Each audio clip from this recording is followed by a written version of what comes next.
We're going to introduce Alex Patrick from Netsafe. Alex is the Education and Product Manager with Netsafe, and this webinar and its content is predominantly her baby and her and her team's baby. So feel free to pop questions into the chat as we go along, and I'll hand over to Alex now. Kia ora, Alex. Kia ora, and good afternoon, everyone. So it's a real pleasure to be here. And I am pretty excited to share with you a bit of an insight into what we've been working on at Netsafe recently, and something that I really hope is going to prove to be valuable to you in your libraries and with your communities. I'm just going to share my screen. So I did do a test. Let's hope it works in the live environment. Yeah, are you seeing my screen? Thank you. And yeah, don't be shy with the emojis as we go through, guys. It's nice to be reminded that I'm not just talking to myself to a screen. So as Paula mentioned, I head up the education and product development team at Netsafe. So we have a contract with the Ministry of Education to provide sort of harm prevention resources, online safety education materials into schools. You may well be familiar with some of the work we do in that space. And my team also looks after anything that we create, build, develop for public education, for particular stakeholder groups or community groups. And we also manage and maintain our websites, which we have 3 of these days. An education website, the main Netsafe website, and this new platform I'm going to talk to you about today.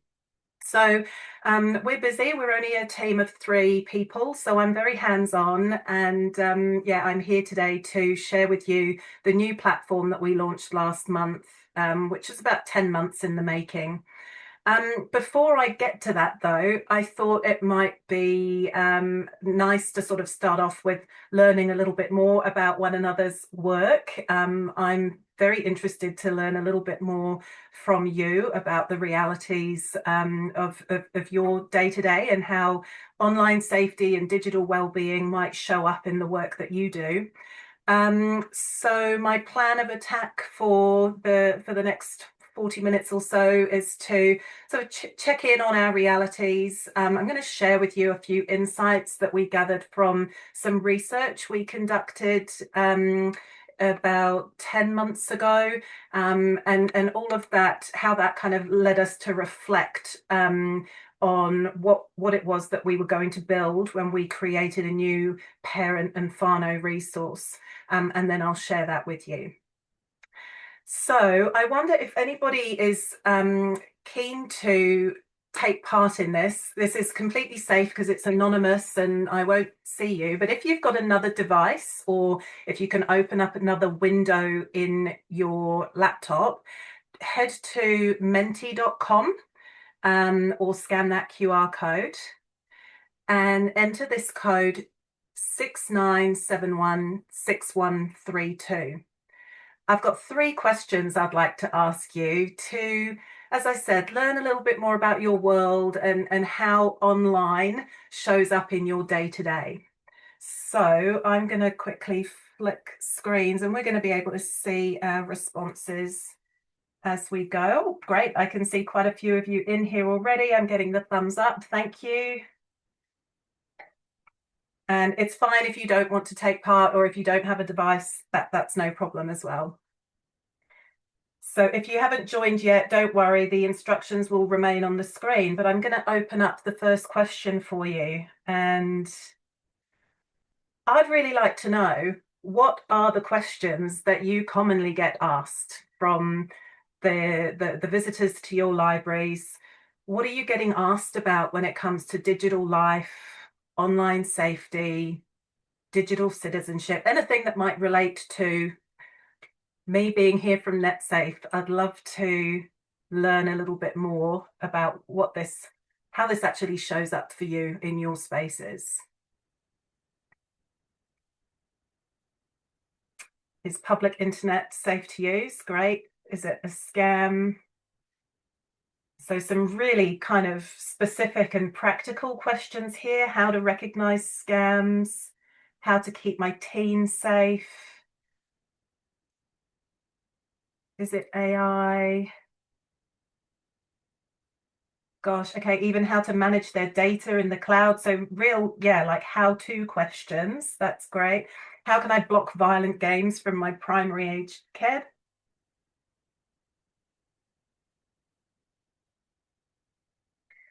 So quite a lot I'm seeing here from parents wondering about their children. My gosh, you do get a range of questions, don't you? How to navigate the IRT. That's a good one. I'm going to try and group these responses and see if we've got any themes emerging. I've never done this before. Right, so online security, parental controls, scams, privacy. Really interesting. Okay, if anybody is still typing, I'll give you 10 seconds to hit send before I move on to the next question. Okay, so the next question I have for you is, what do you find the hardest part about responding to those kinds of questions? If anything, maybe it's not hard, but if there's anything that's sometimes challenging or tricky when you get asked those questions, I'd love to know.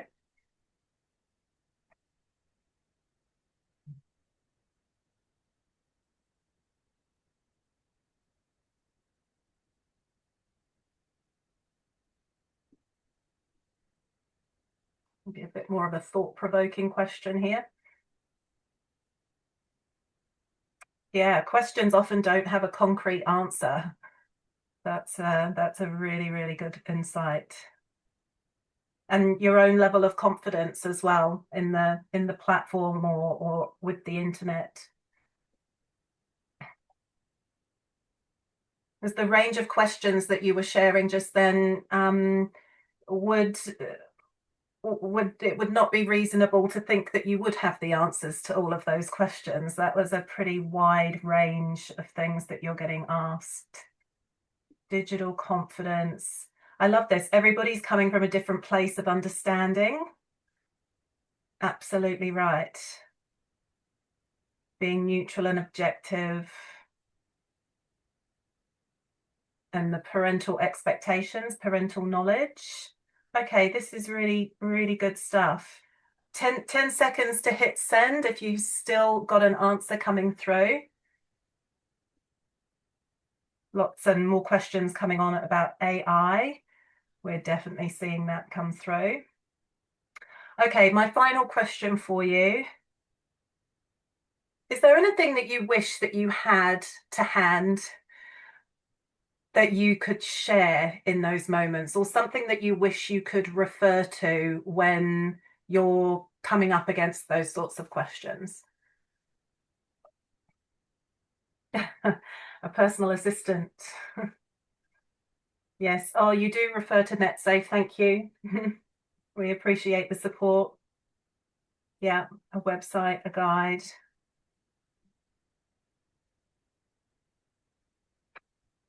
Some flip cards. Oh, time. If we could give you the gift of time. Yeah, a one-stop shop. Unbiased information. And a handout. Yeah, often people just want something tangible, don't they? Something to take away, something to refer to.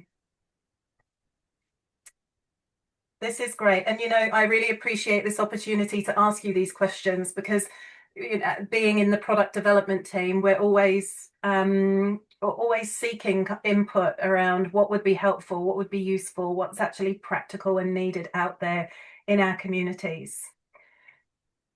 So I'm going to swap screens again. Thank you for all the input, and this will permeate these answers, so I can dig into them a little bit more when I've finished presenting. But I'll reshare my slides. Here we go. And perhaps now that I've understood a little bit more about your everyday reality, it might be good if I can share with you some of the things that we've been seeing. Um, because when we set about developing a new guide or a new resource for parents and whānau, it's one of the first things that we really wanted to dig into was quite a simple question, which is, are adults working from an accurate picture of young people's digital lives? And anecdotally, we know that if you ask a parent what they worry most about when it comes to their kid being online, their response will be very different to what that child would say they worry about and what they experience. And there's, of course, been a lot of debate particularly in recent times, with the sort of national conversation about a potential social media ban, and so much of the conversation about young people online does tend to be driven by the headlines and the assumptions and the adult's perspective of what the concerns are. So it was important to us, before we start building something for parents and families, to also understand what it is that's important to young people. In mid 2025, so mid last year, we actually ran a national roadshow in partnership with Te Ara Tirama and the Spark Foundation. And so we travelled the length and breadth of the country. We interviewed 176 young people from 19 different schools, from the top of the North Island all the way down to Southland. The full research report is available on our website, but there were a few things that really stood out, which I want to share with you. So the purpose of this research was to build a really accurate and grounded understanding of young people's online lives, by hearing directly from them, hearing what it is that they're doing online, what they experience, and what matters to them. And I think often there's an assumption that all teenagers are using all the same platforms in all the same ways, or that their experiences can be somewhat predictable based on, who they are or how old they are. And so we really wanted to see if we could uncover a fuller or more accurate picture of what their online lives were all about. And so one of the kind of key insights is that there is no such thing as a typical young person online. One of the strongest findings really was that the sheer diversity of young people's digital lives, and even the most commonly mentioned platforms like Instagram, TikTok, Snapchat, they were only mentioned by around 40% of the participants. So there wasn't really a single platform or app or experience that defined young people online. And what strikes me about that is, we know from parents, they ask us questions like, is TikTok safe? Is Snapchat safe? But those questions assume that the platform is the most important thing. And actually what we're seeing here is different. That yes, the technology matters, but it's actually about understanding the individual that matters more.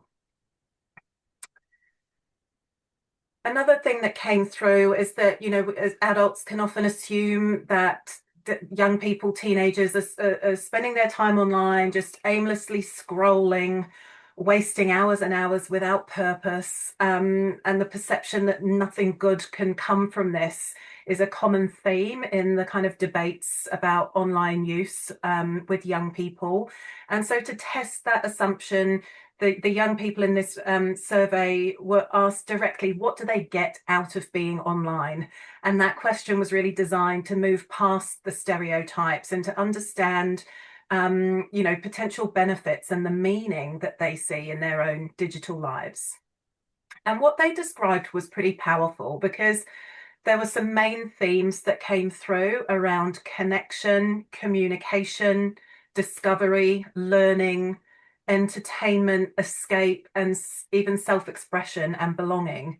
But connection was the single largest theme, nearly 2/3 of students naming it in some form. And for some, that was just captured as a single word. For others, it was them talking about family ties, friendships, belonging. But taken together, those responses really showed that connection isn't sort of an optional extra of being online, but it's part of the beating heart of being online for young people. It's what makes those digital spaces feel really meaningful, and it helps them to sustain relationships and friendships, and even opens up opportunities to be part of communities that they might not otherwise have access to. They might be out of reach, either physically or due to a sort of lack of comfort of engaging in in-person situations. So friendships was one of the largest strands that came through in this sense of connection. And the students described not just chatting with existing friends, but as I said, sustaining friendships across distance and overcoming those social barriers, which I think is a really important benefit and element of online life to recognize. Gaming came through in quite an interesting way, and a lot of assumptions about gaming, often from adults, is that it's just simply a form of entertainment. But young people talked about gaming spaces quite differently. They talked about gaming as being where friendships are made and maintained, where conversations happen, and actually where their social lives play out as well.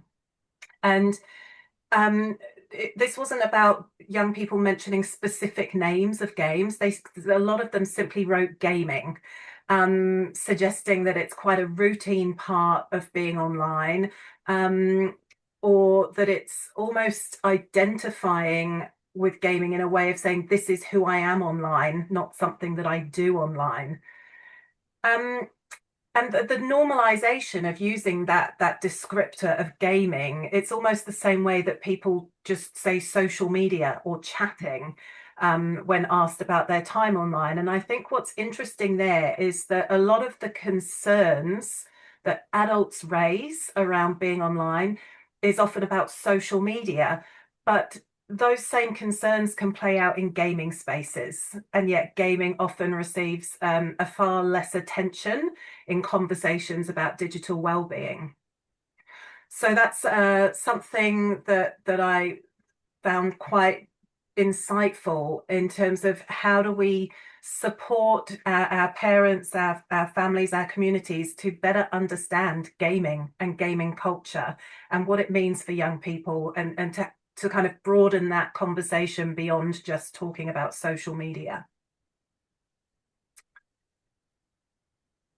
It's hard to sort of only pick 3 or 4 insights. It's quite a meaty piece of research, but I wanted to call this out, and I'm sure this is no surprise to many of you, but more than a quarter of the students that we spoke with said they're just tired of adults making decisions about them without them.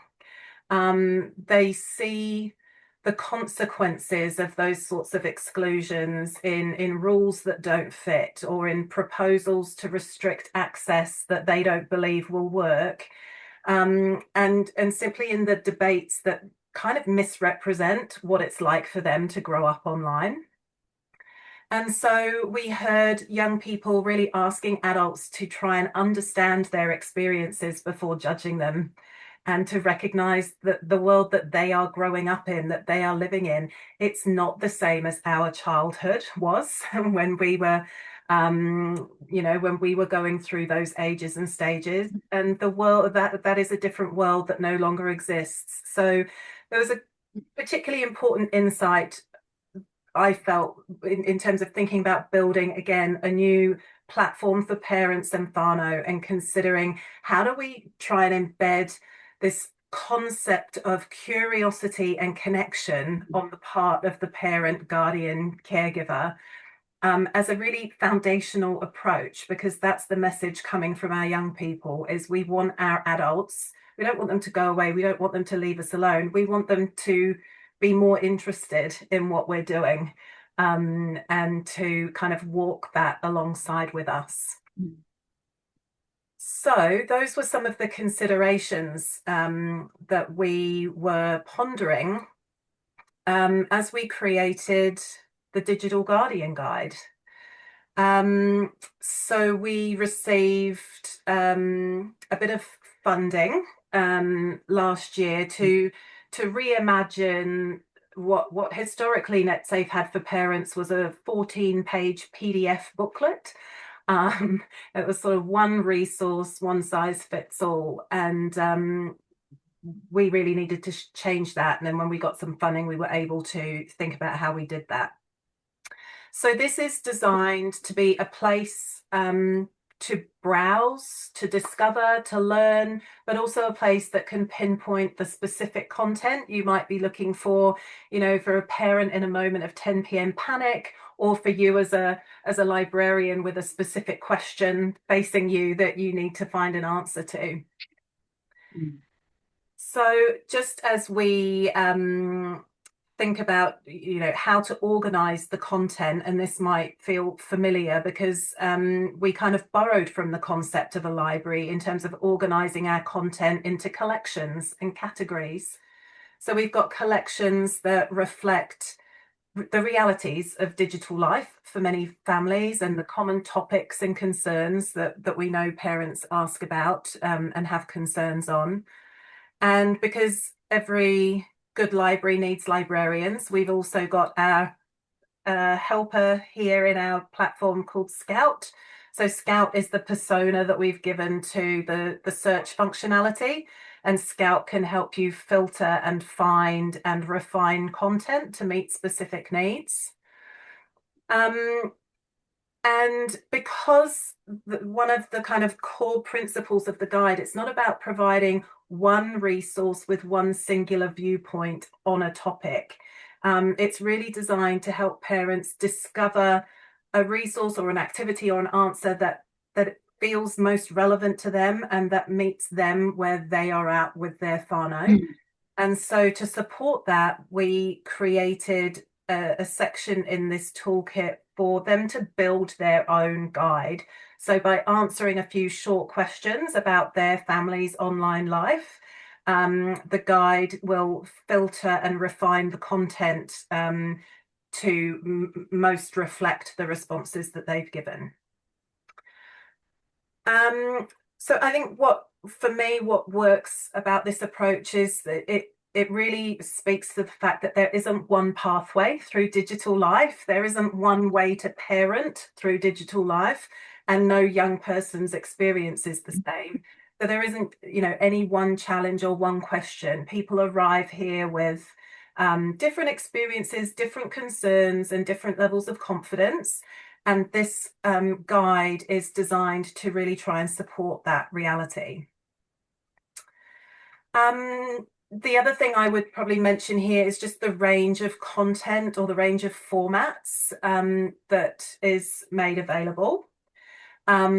So again, because people like to consume things in different ways, we've not just stuck to PDFs and web pages, but we've got videos and podcasts and downloads and activities and how-to guides versus more blog style articles, checklists, conversation planners, and even activities that parents and young people can do together.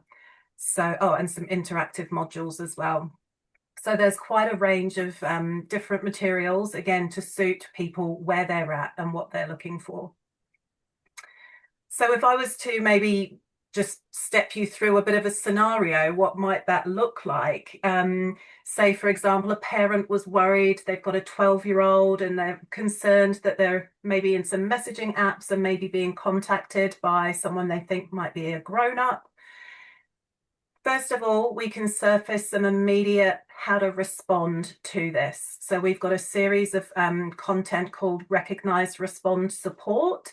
That is your, I'm worried about this, what do I do? Or this has happened to my kid, what do I do? And there's, I think, about 20 of those covering topics like grooming, cyberbullying, exposure to online porn, some of those really tricky things that parents and whānau sometimes have to navigate. Next, they might put some practical how-to information. How do I set up Snapchat? What are the top 5 settings I need to look at on TikTok? How do I record digital evidence if I need to keep a record of something that's going on? What are parent controls and how do I set them up? Oh, sorry, is that a question? No. So these are your kind of practical, what can I do next resources. And there's a whole series of, we called them talking about guides. They're conversation starter booklets, basically, on topics like how to talk about grooming with your young person. Like that's a pretty uncomfortable conversation to have. And that sort of sets you up with some of the ways that you might introduce that conversation, really open questions that you can ask to show your curiosity and to be connected. And those talking about guides cover everything from AI and digital footprints and privacy through to things like grooming and sextortion and sharing of nudes. And then we've got our kind of lifelong learning materials. Let's learn about guides. These are kind of foundational resources that might support a parent or a grandparent or somebody who's not as familiar with tech and the online spaces that we navigate. These are pretty introductory foundational resources to help people understand what they are and why young people are using these spaces. And then we've got articles, downloads, all sorts of other types of materials. But there's an example of how one situation can be serviced in a number of different ways, depending on what it is that the parent or caregiver or family member might be needing in that moment. Okay, are we all good? I'm going to keep going. I've still got a few more things to share. Great, Alex, you're doing great. We're only on 2:33. It's Okay. wonderful. There's another element to the guide that I wanted to call out, and it relates to something that we often get asked, and that is, at what age should my child, or should my 12-year-old be doing this? Should my 9-year-old be doing this?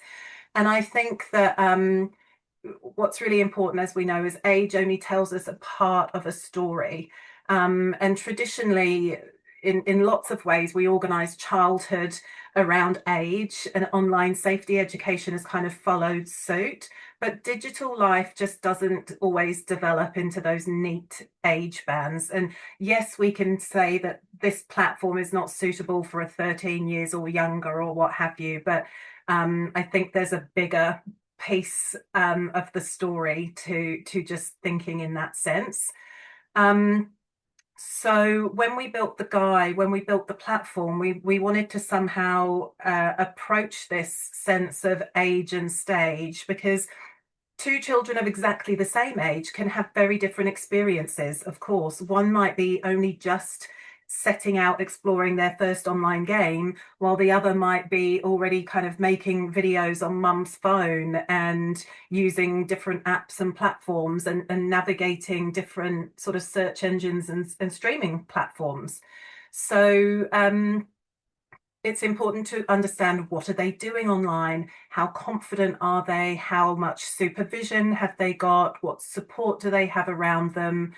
And so we came up with this sort of fairly basic model framework. We just call it the Digital Guardian Guide. And it's a way of illustrating the sense that we move as parents and caregivers through different phases as the child or young person moves through their different phases of being online as well. So in the center, we have this digital space, and this is the space where connection and conversation and learning in both directions is so important to keep, those are really the most fundamental online safety factors that we have as parents. And sometimes our role is to protect, particularly when our child is a visitor and they are first visiting online spaces. So this might be when the child is a bit younger, but it also might be as they're exploring a platform that they've never used before, or getting into an app that they've never used before. And this is where, as a parent, we're kind of really side by side. We might be using all those parental controls and the filters and the settings to make those spaces as safe as possible. As the experience grows, sometimes then our role as an adult moves into leading and role modeling. Our child is learning more about these online spaces and actually how these spaces and technologies are showing up in ways all around them every day with people that they see all the time. And so this leadership and role modeling becomes incredibly important. And then our role will potentially move on to more of a coaching role as our child starts to get a little bit more independence, and maybe they're, navigating online spaces for homework or for gaming or getting into some social media. We're staying side by side and we're helping them problem solve, to think critically and to develop good judgment and resilience. And the final part is this supportive role where maybe our child is now digitally independent, but we never leave the picture. We're still there to step in if something goes wrong, to support them as they help as they try to navigate any potential challenges. And this is cyclical, right? So anytime a new digital space pops into the equation, we might go back a couple of steps and we become more of a leader or a coach. Or if something goes wrong, we might go back into a protective phase while we're rebuilding that confidence in these spaces.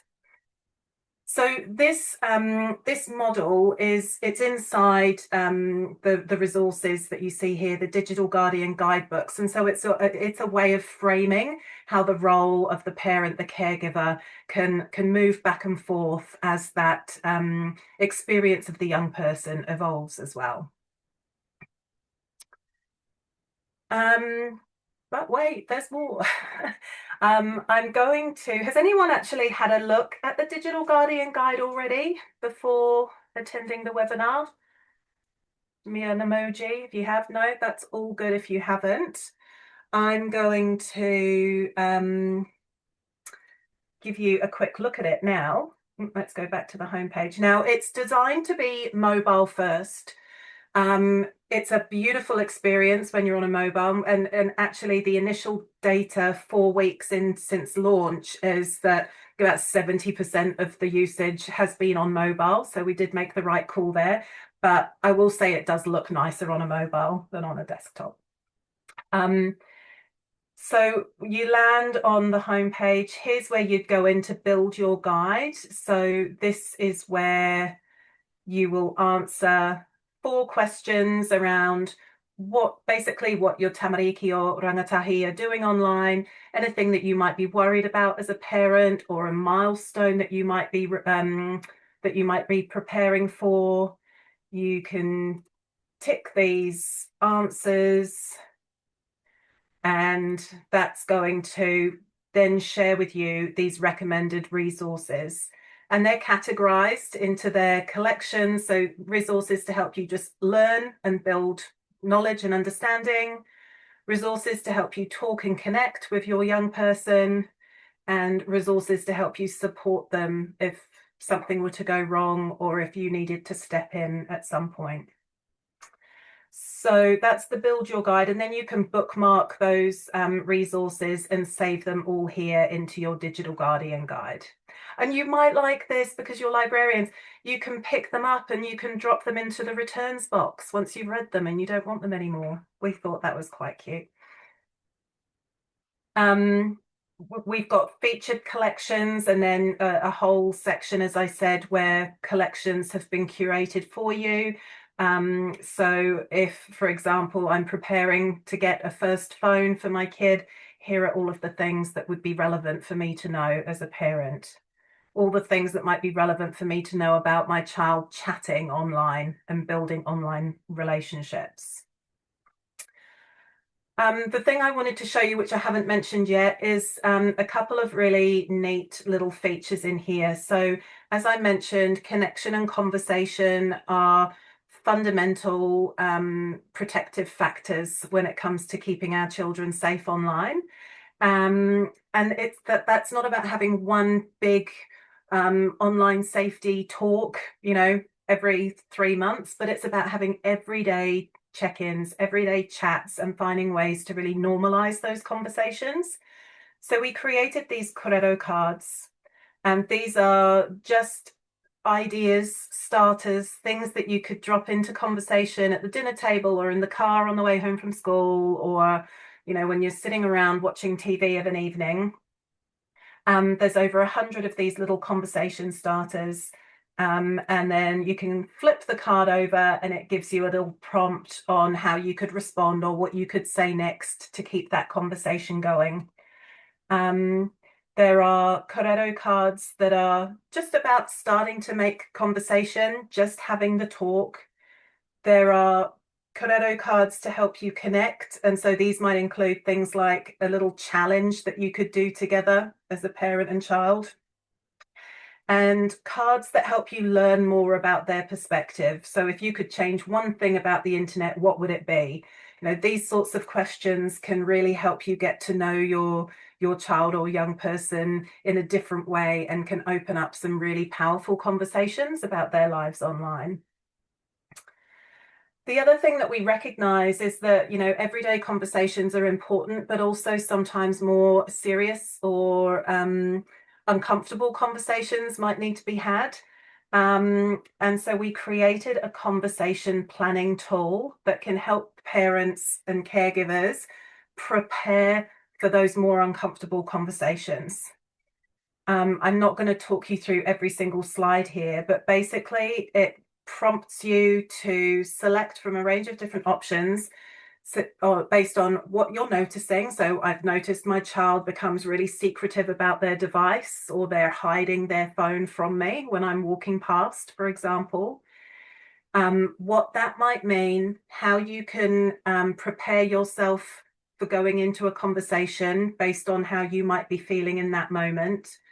Conversation openers, how to start that conversation in a really warm and connected way.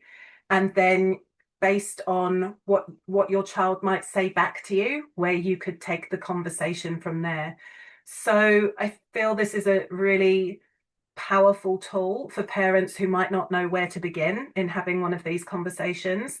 And this can help them role play, scenario plan, and get a bit more comfortable with how they might tackle this. One of the things that we've talked about a lot across all of our resources is that the parental response matters. What might seem like a small comment or a small answer to a question can often lead to something bigger being talked about down the track. But, we need to be interested as parents in the small things that are happening online so that our children know that they can come to us with the bigger things as well. And that's something that's really echoed through a lot of the advice in the Guardian Guide. Okay, so any questions at this point?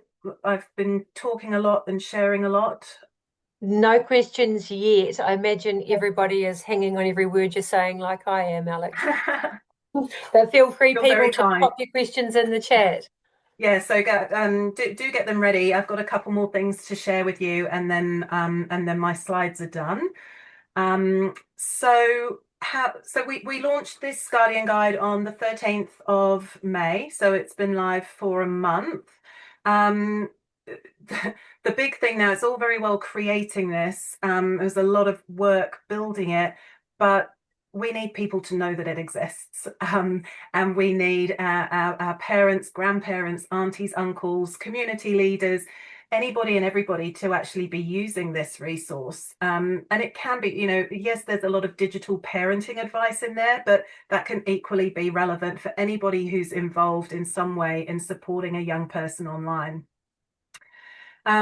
We wrapped up a bit of a marketing campaign, and I'm not sure if you've come across it on your socials or online, but we came up with a concept that was rooted in this idea that as a parent, as an adult, you don't need to be a tech expert to be able to support your young person online.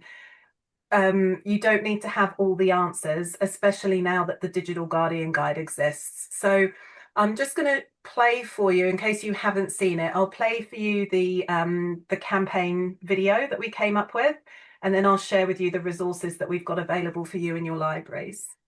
Leave us with. Dad, Yeah, mate. why is the sky blue? Well, when sunlight reaches Earth.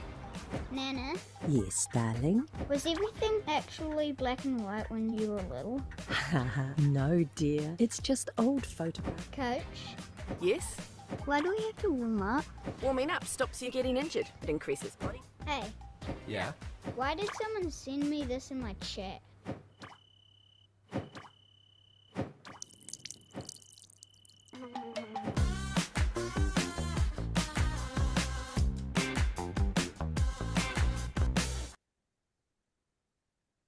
So that was our hero video, and it's supported by a range of other materials that we put together. We put together a sort of activation pack for schools and also one for libraries as well. So we did try and promote this. You may have seen it. You may already have one of these packs. We received expressions of interest from about 120 libraries who received these packs, but we've got some more to send out. So what this includes is a poster, some wobblers for your library computers, a range of bookmarks that you can hand out, and also a set of actual printed Corero cards, which come with an instruction leaflet that you can actually use to engage with some of your patrons, or I think some libraries are even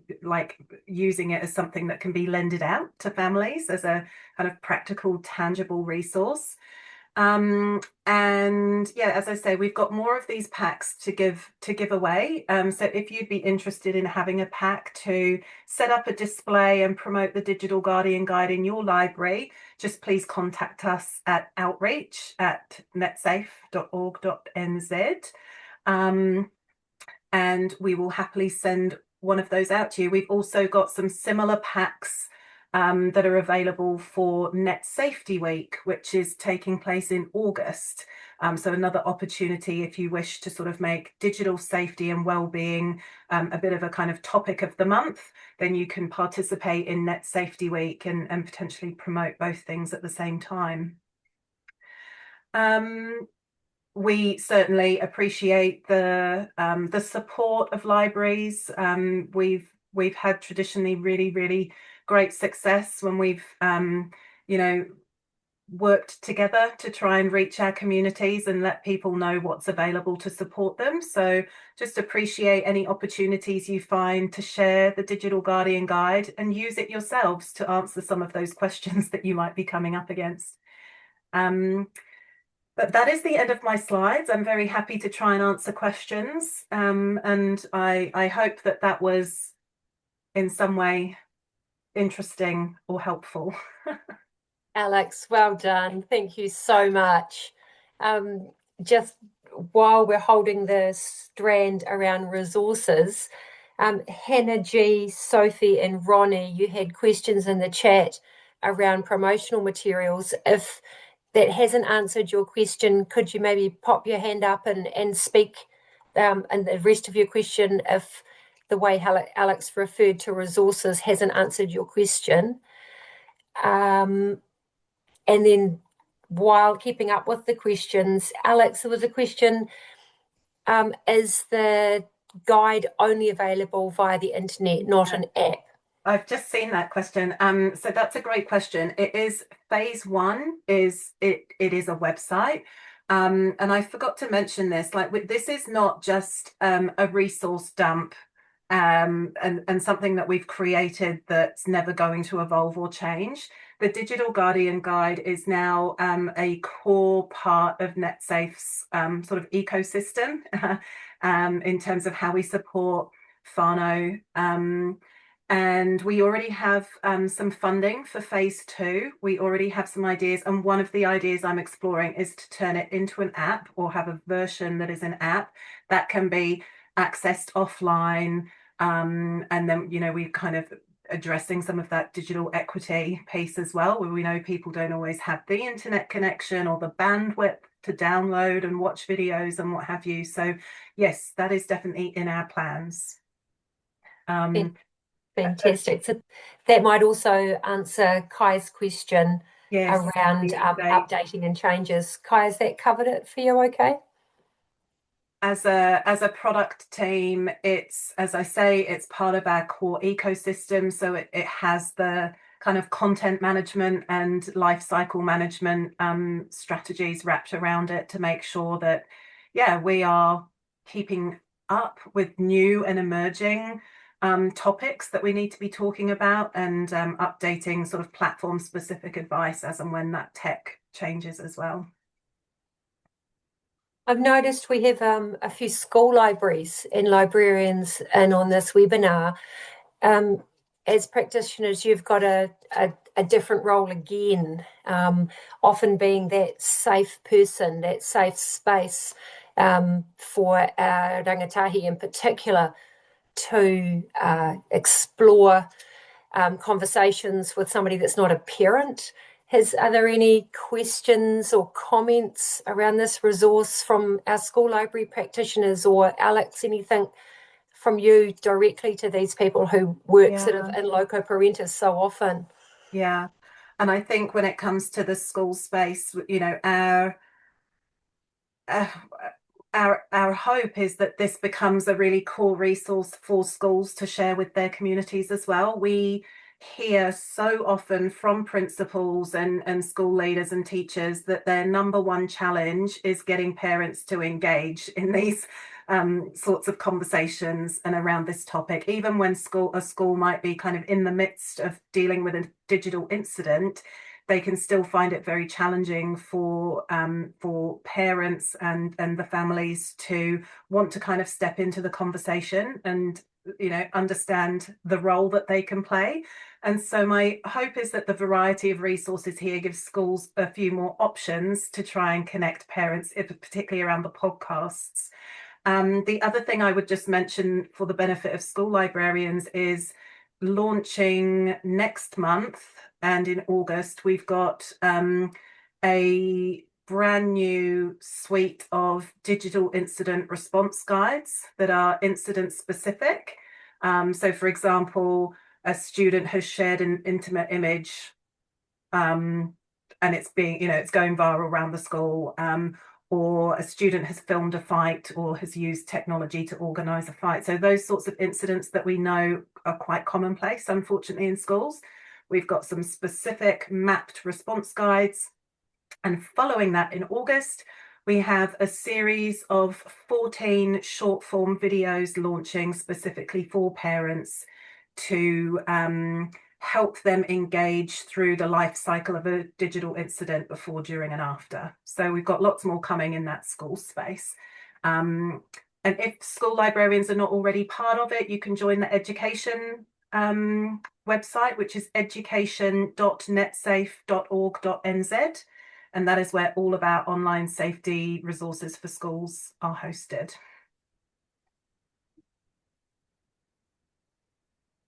Just education.netsafe.org.nz. That's it. Yeah. Right, brilliant.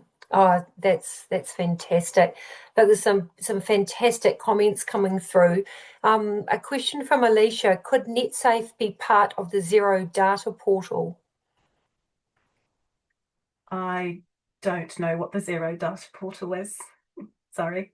Alicia, are you happy to just put your mic on and explain what you? I think I've got an idea. It's where it doesn't cost any data, isn't it? Yeah, it's provided by the government. It's a portal. We got some posters delivered to our public library a few years ago, but basically it's where you can access various websites without having to be connected to mobile data or Wi-Fi. So there's things like Gambling Helpline, the Lowdown, Plunkett, Diabetes NZ, Health New Zealand, that kind of thing. So whether or not Netsafe could be added to it as well. I think that's a fantastic question and something I will be going away to look into. Thank you. Oh, that's wonderful. Awesome. I've learned something. love learning new things that I probably should have known existed, but I absolutely didn't. So No. We can't all know everything. That's the power of a community. yeah, for sure. We've got a couple. Thanks, Alicia. That's great. Has anybody else got any other questions or comments they want to say out loud? Other sharing?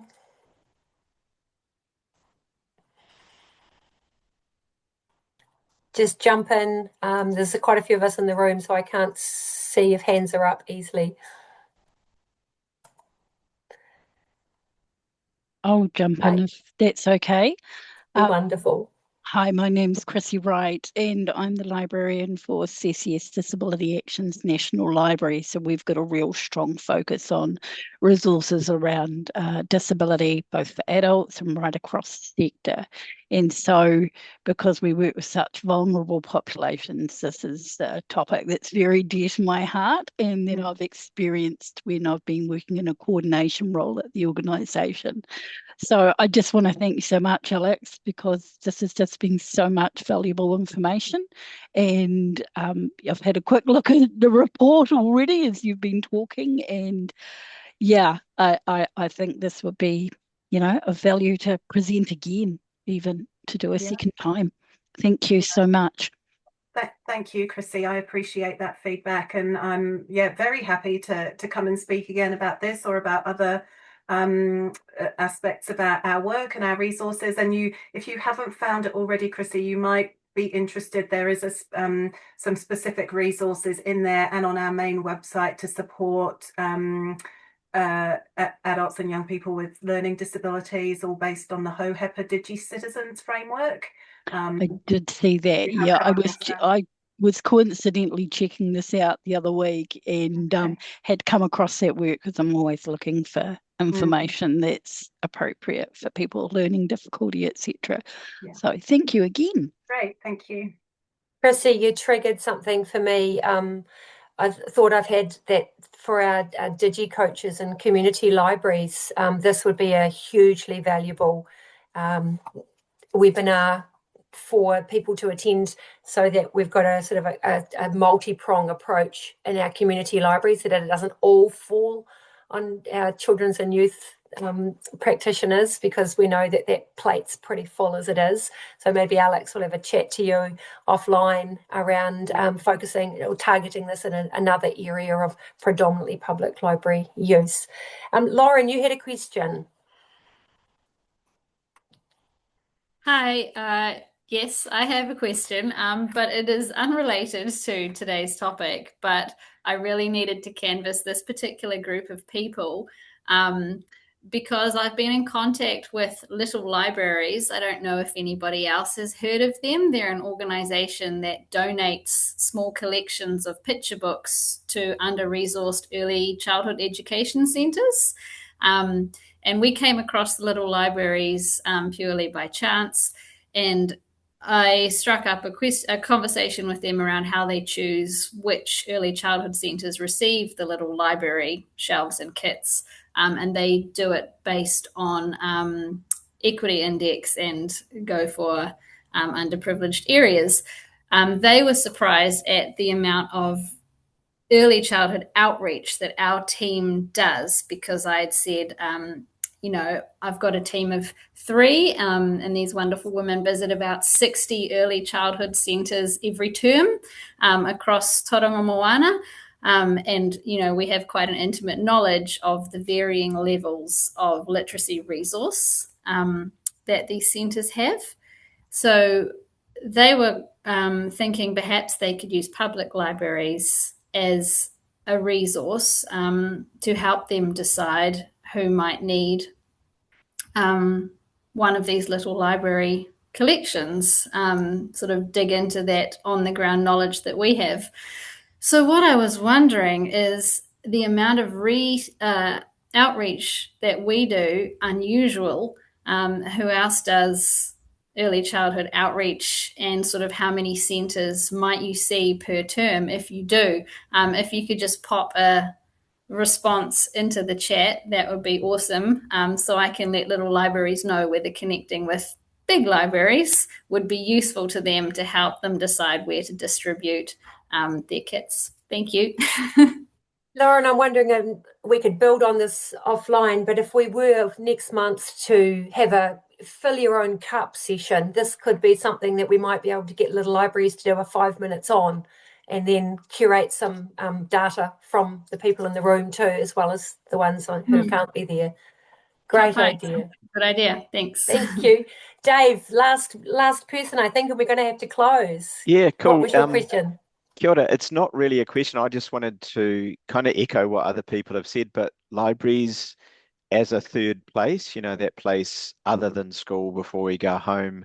I've been a children's librarian at different libraries. I'm currently at Mount Albert in Auckland, and we are such the eyes and ears, like we are the place where youth come in after school. So just wanted to say there's so many resources today that I will delve into and explore. And also I've fired in the email to order one of the packs, but I just think this perfectly supports what we see and are trying to do as far as like providing resources for parents, but also kind of knowing where is somewhere that we could steer as a very sort of hands-on, easily accessible resource for parents. And that's definitely, I think it's piggybacking off the already existing relationships we have with families in our communities. So really, really got a lot from today. Thanks, Alex.